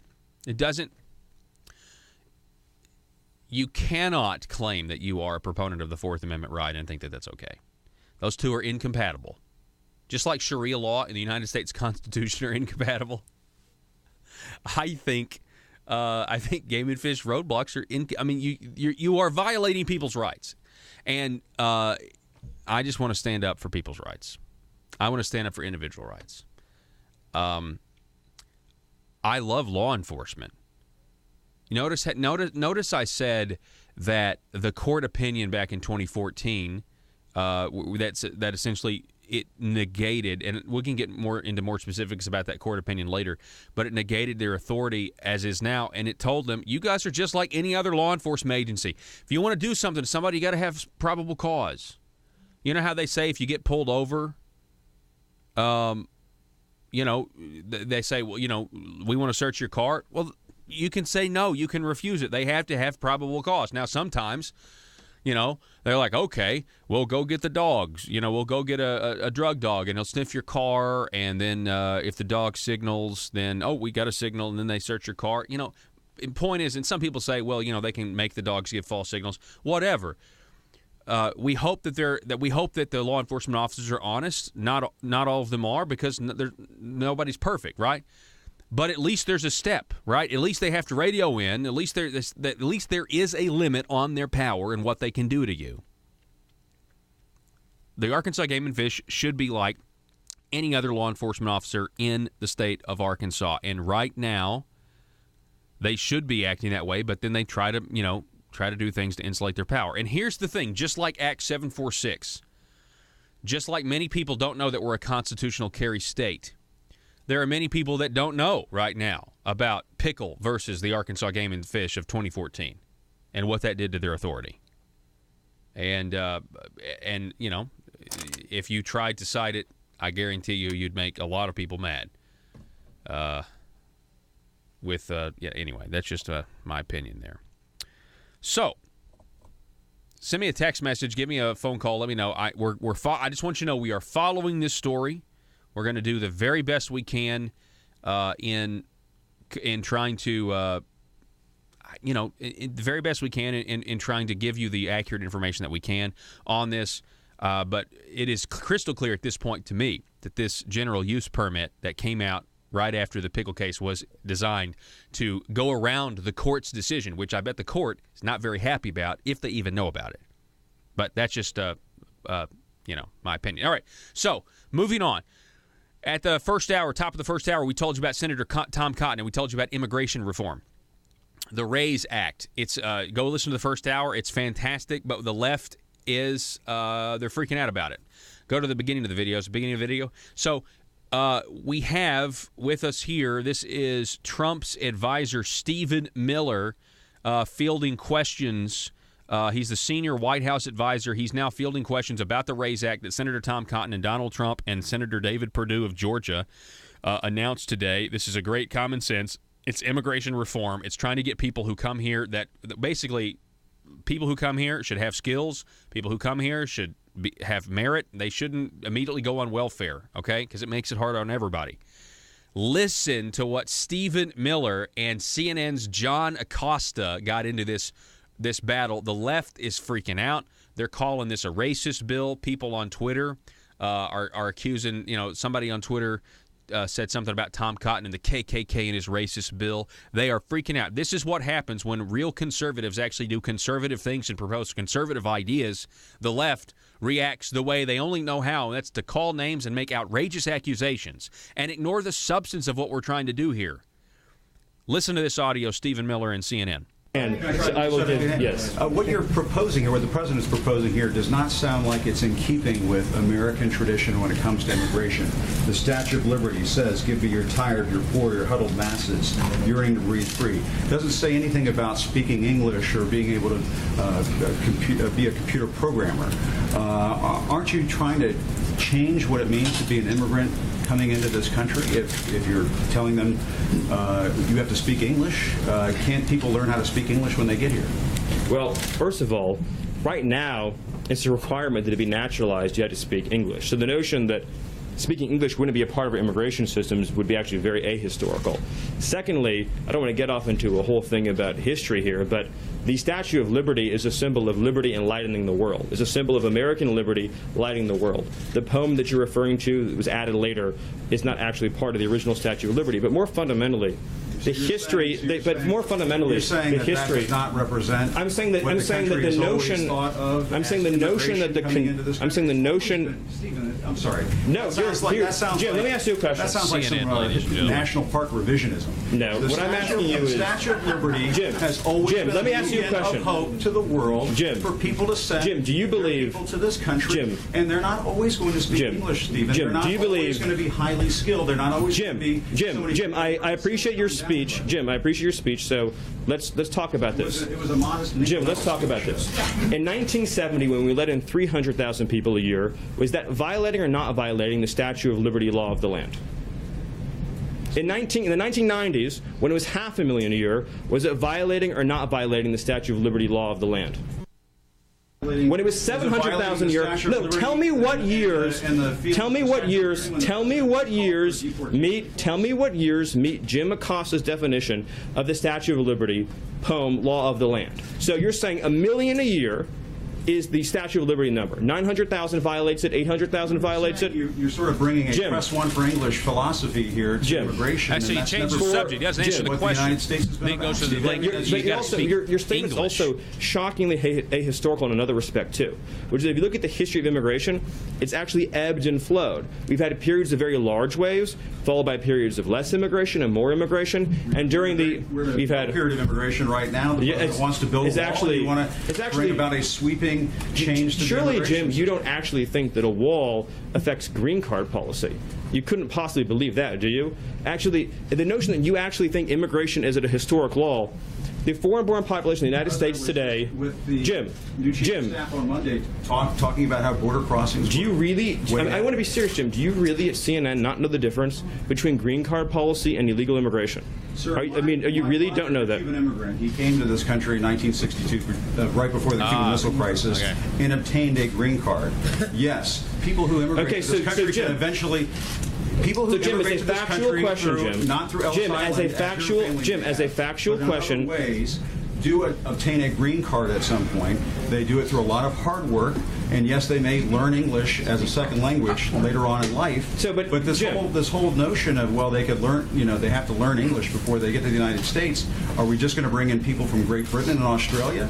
Jim, actually, I have to honestly say, I am shocked at your statement that you think that only people from Great Britain and Australia would know English. It reveals your cosmopolitan bias to a shocking degree that in your mind, no, this is an amazing moment. This is an amazing moment that you think only people from Great Britain or Australia would speak English is so insulting to millions of hard-working immigrants who do speak English from all over the world. Jim, have you honestly never met an immigrant from another country who speaks English outside of Great Britain and Australia? Is that your personal experience? Of course, there are people who come. But that's not what you said, and it shows your cosmopolitan bias. And I just want to say, it sounds like you're trying to engineer the racial and ethnic flow of people into this country. Jim, that is one of the most outrageous, insulting, ignorant, and foolish things you've ever said. And for you, that's still a really the notion that you think that this is a racist bill is so wrong and so insulting. Jim, the reality is that the foreign-born population into our country has quadrupled since 1970. That's a fact. It's been mostly driven by green card policy. Now, this bill allows for immediate nuclear family members to come into the country, much as they would today, and then it adds an additional points-based system. Yes. The people who've been hurt the most, the people who've been hurt the most by the policy you're advocating. Listen to this. What policy am I advocating? Apparently, just unfettered, uncontrolled migration. The people who've been hurt the most by the policy. What you're doing is for the people who've been hurt the most by the policy that you're. The people who've been hurt the most by the policy you're advocating are immigrant workers and minority workers and African American workers and Hispanic workers. And it has no. There we go. It's going to get heated. I'm telling you, the left is going to freak out on this. But I will tell you that it's. Listen to this real quick. Again, from the National Review. I know we got to go, but it's going to be a point system. Immigrants would be scored on a scale of 0 to 100, though in practice it's more like a scale of 0 to 45. Someone with the perfect score would need a Nobel Prize, which would be 25 points, an Olympic medal, which would be 15, $1.8 million invested in a business, which would be 12. More typically, potential immigrants would be scored based on their level of education, their English fluency, their age, with 10 points for those 26 to 30 and 0 points for those 50 and up. And the salary they've been offered, with 13 points for compensation, at least triple the median salary of the state where the job is located, and no points for an offer less than 50% of the median, meaning we don't want people to move here that don't have a way to make money and be productive. Really good stuff. Senator Tom Cotton, this is, I think, one of his best moments since he's been in the Senate, in my opinion. We got to take a break. You're listening to the Paul Harrell program. Back in a moment.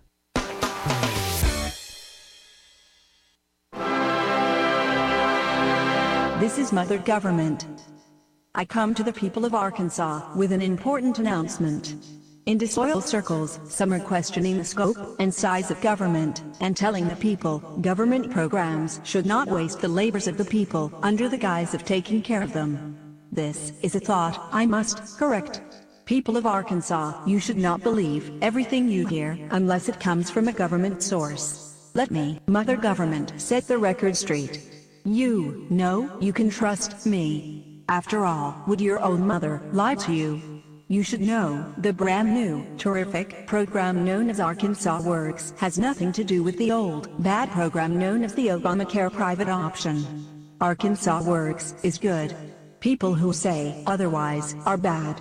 and are seeking to undermine my collective vision for progress.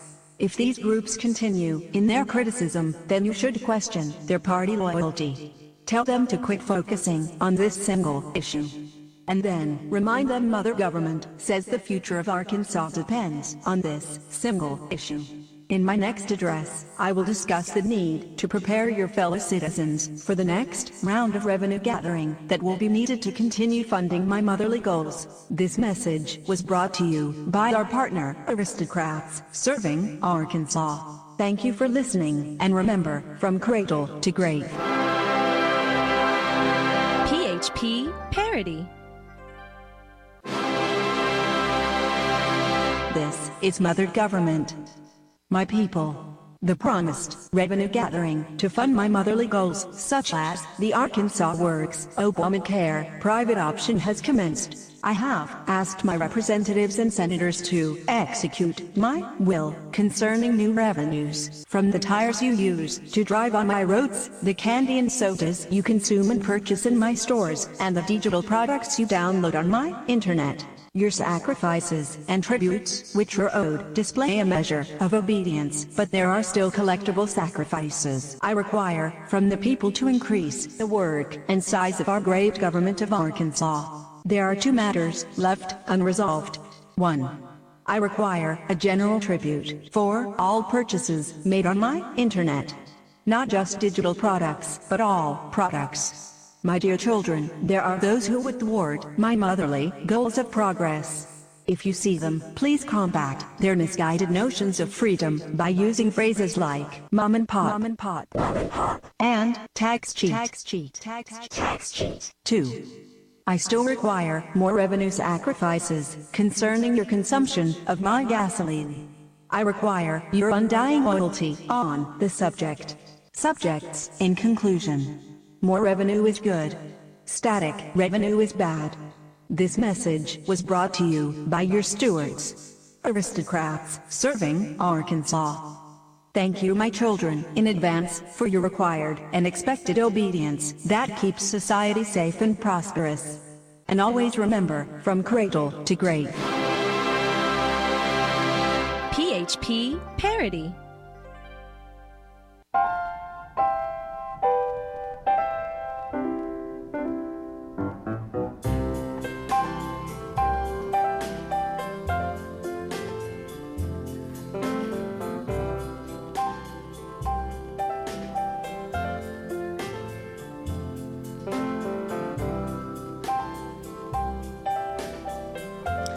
All right, ladies and gentlemen, thanks so much for being with us. As always, the telephone number to call or text. You can do this any time of the day. Let us know what's going on. If you see something, call us. Let us know.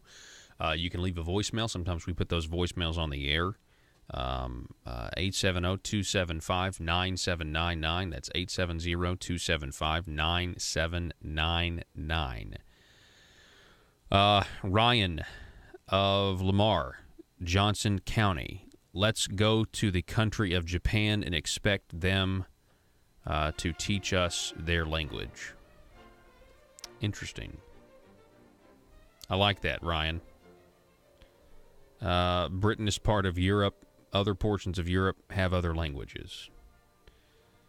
Anyway, that's some good stuff. We appreciate all of the ideas. I want to remind everybody that this episode of the Paul Harrell program is available over at paulharrell.com, where you can get the podcast, where you can get the video archives. Go to your iTunes store if you want to get the podcast on your iOS device, or go to the SoundCloud app and get the podcast there. We appreciate it very much. We can't do this program without you. Thank you for listening. For our Mountain Talk 97 audience, you guys have one more hour of the Paul Harrell program coming your way next. For the rest of our affiliates, Arkansas, be safe.